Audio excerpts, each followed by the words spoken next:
Hi everyone, I'm Drew Snell from Traveland RV. A lot of people are concerned about gas versus diesel, C-Class. I'm going to take some drives today and show you the differences. So when I hear gas people, they always say, well, they rattle, they squeak, they're all over the road. Not necessarily. That's different brands, there's different chassis. So what we're starting here with is the biggest, baddest one of them all, a 34PA Tiffin, 36 feet long with a 26,000 pound chassis. That's the heaviest duty one you can get with the sumo springs. Let's see how it drives.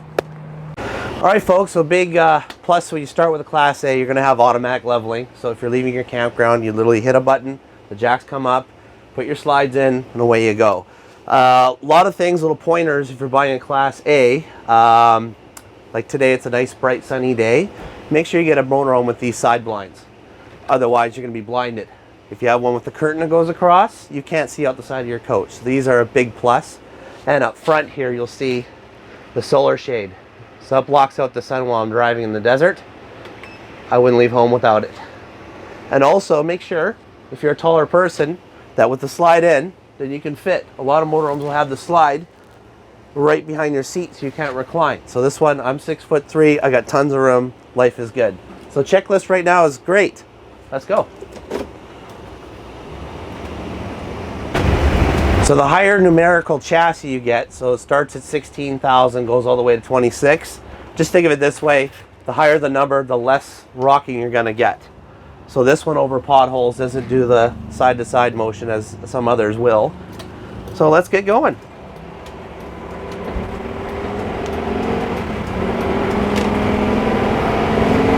The motor's quiet, there's no rattles, there's no squeaks, not sawing the wheel. You don't need a special license, it's your Class 5, that is it. There's no driving test, you just get in and go. Always make sure you get these side view cameras and the backup cameras, they're fabulous. So if I turn right, that comes up to the right side, it's lovely, and the left. And if you're gonna get one with navigation, like this one has navigation, make sure it has the RV campgrounds. And so I didn't turn it on today because I know where I'm going, but you can enter in the campground. Let's say it's in Mesa, Arizona. We have it programmed for your height, your weight, everything in it. So it will not take you off an off ramp that's too tight or too high or too low. So you don't have to make a mistake. So make sure you get that. I'm gonna shut up and drive. So I'm gonna aim for this pothole here. No rattles, squeaks, it's not upsetting the truck.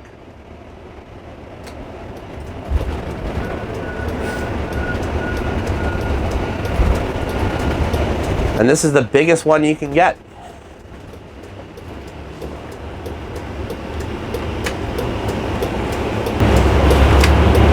You don't have to do anything special on tight right-hand corners, you just turn.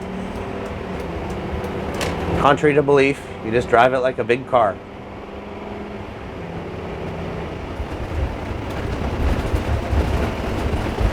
Another neat feature, make sure it has it, like for a generator, because if it is 100 degrees outside, the front air conditioning, if you have people in the back, won't keep up and keep the whole rig cool. So make sure when you start the generator, see how quiet it is. I'm going to cheat because the Tiffin has the nicest, loudest, let's just say quietest generator out there. So I'll turn it on now. It's running. You'd never know it. And why that's important is when you run your air conditioning, because now you can run the air conditioning all the way back, doesn't make any noise, doesn't affect the driving, you would never know it's on. Another good little pointer. I'll shut it off because it's just the two of us. There's literally no difference in noise.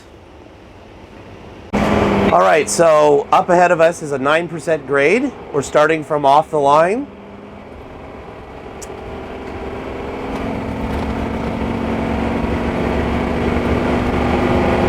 We can talk normal, we don't have to yell and scream.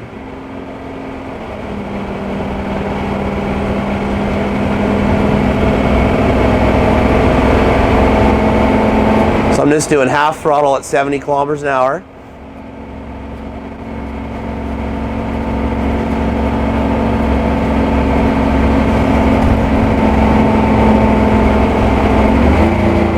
Now I have it floored. We're still holding 70k an hour. I'm not screaming. We can talk normal. I'm not going below the speed limit. No sweat. And this is the heaviest one you can get in that V10. So, you know, if you bought a smaller one that's, you know, let's say 16,000 pounds, it would be a little bit faster. But this is the heaviest one, and it's not an issue. We're into the fast lane of traffic. We're not sawing the wheel.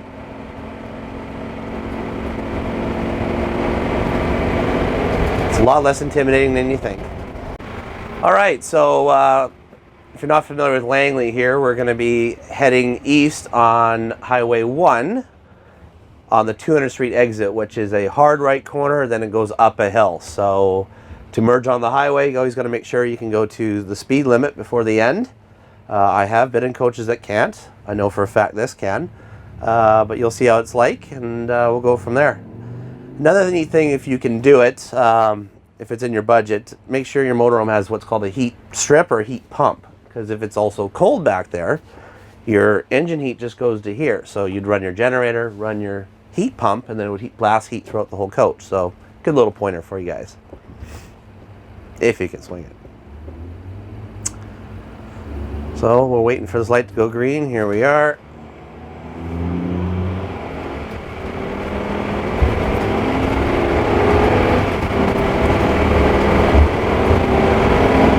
Another new pointer too, these have tow haul mode. When you hit the button, it'll actually gear down for you. It's actually doing it right now, so that helps your braking a lot.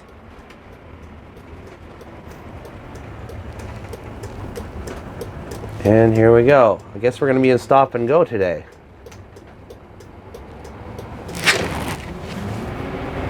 But we're in a little motorhome, so we can scoot by these people. There we go.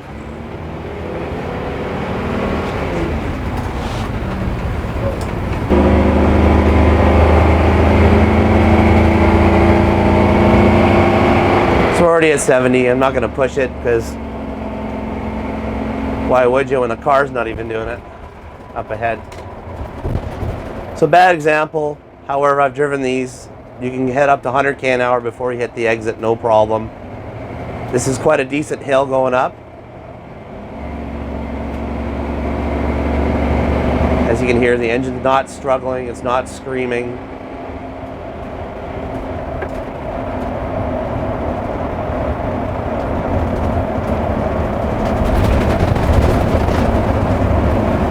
Another great benefit to a motorhome and slow traffic like this, one can get up and, I mean not me, but the passengers can get up, go to the washroom.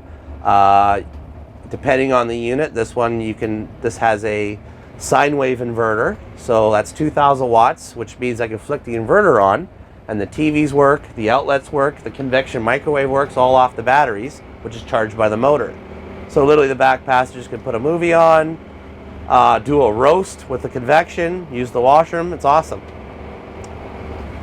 And then the other concern would be fuel mileage. The heaviest one, which is this, you're going to be safe at about, the best you get, about 9 miles per gallon. You're going to average probably around 7 to 8 miles per gallon. It's just regular fuel, no premium. And with a 75-gallon tank, you're looking, 700 miles at its best.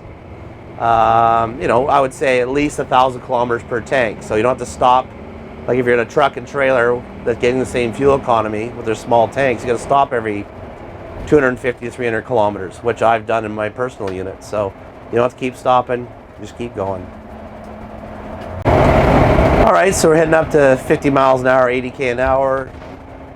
Sorry, I can't control the traffic, but I'll try to get faster when I can. But highway speeds, you talk normal.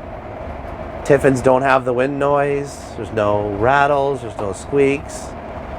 Truck's going beside me, it doesn't sway. I said it's contrary to a lot of stigma on it, and it does depend which motorhome and which chassis you get. So you may not need a diesel. We'll try one out later and see the difference. So now we're going 100, 60 miles an hour. I'm not gripping the wheel, just kind of guiding it. You're not hearing the engine.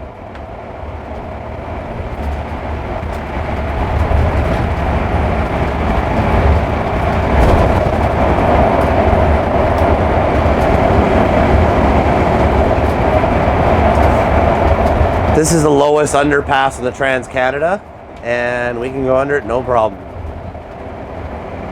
And if you have that navigation like this one has, it'll warn you if you are too high.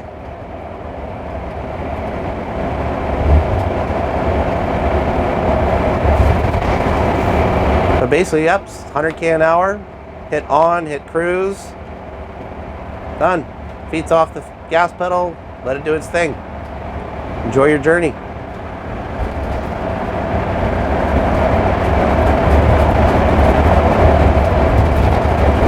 Duck. Alright, so we're getting off the off ramp here. So what I like to do is hit tow haul mode, little button on the gear shift. Then that way, just let the engine slow you down. You just tap the brake. The engine gears down.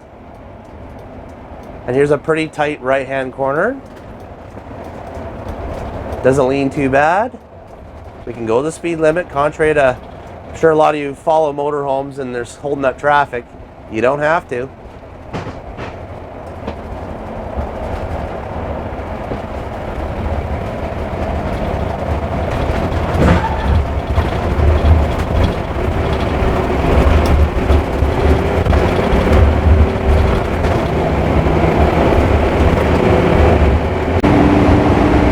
Alright, so I finally found a spot. I can go 70 miles an hour. Still talking normal. Life is good. Alright, now I gotta slow down because cars are going too slow today.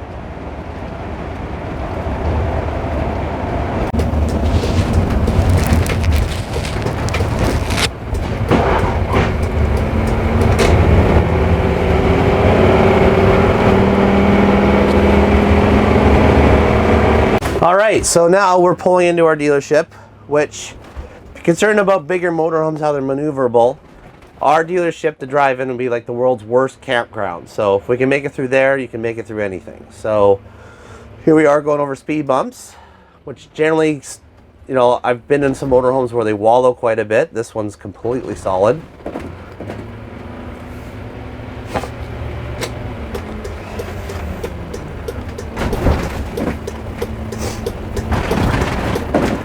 Tight right-hander, you don't have to do anything. Just go past your hip and turn.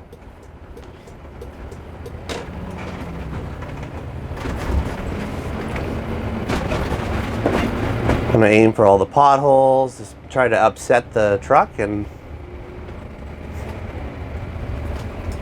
go over a speed bump fairly fast. Not a problem. So here we are, pretty tight. Just past your hip and then turn.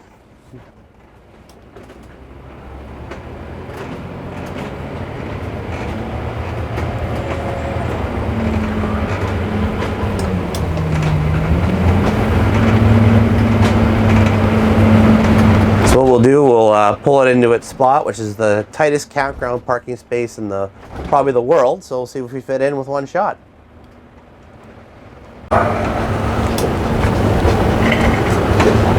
See, this guy in his little SUV is scared driving through our lot, so small. But you can do it. It takes a little bit of practice. Just drive around the parking lot with some cones, and you'll realize the turning radius is fabulous. If your mirrors go through, you're getting through. So again, picture the worst campground ever with every motorhome stacked in like sardines. It's not a problem. So we're gonna go in that little spot over there. Try to do it in one shot. All you do is go straight until your rear bumper lines up with the front of the other motorhome and turn. Close your eyes and hope for the best. Cameras are sure handy.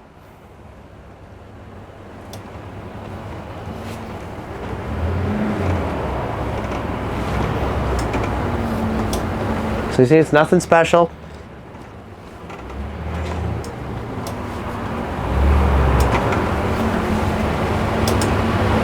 And we line it up there, and we're done. You put it in park, parking brake, hit auto level, levels itself, hit your slide buttons, you're ready to camp. 2 minutes. Thanks, guys.